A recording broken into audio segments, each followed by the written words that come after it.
বন্ধুরা, আজকে বরের আবদারে একটা রান্না করতে চলেছি। দেখো, আমি আলু ভেজে নিয়েছি, ডিম ভেজে নিয়েছি, এছাড়া কড়াইয়ে তেল গরম করে আমি পেঁয়াজ কুচো কুচো করে কেটে নিয়েছিলাম, ওটাও ভালো করে আমি ভেজে নিচ্ছি।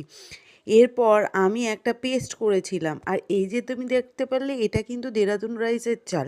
আর এই পেস্টের মধ্যে আদা, রসুন, কাঁচা পাকা লঙ্কা যা দেয় তা সব কিছুই দিয়েছি, জিরে।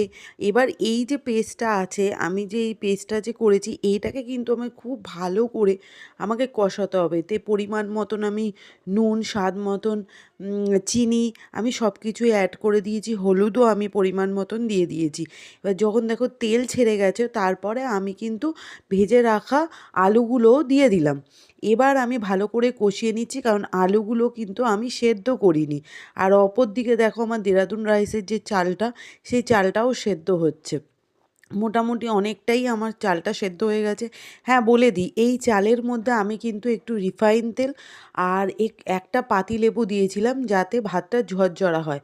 আর দেখো, অন্যদিকে আমি আগে থেকে ভেজে রাখা ডিমগুলো যে ছিল, ডিমগুলোও আমি দিয়ে দিলাম। এবার অল্প অল্প জল দিয়ে আমি কিন্তু এই রেসিপিটা রান্না করব। আমার রেসিপিটা তৈরি হয়ে গেছে, তোমরা পাশে থেকো।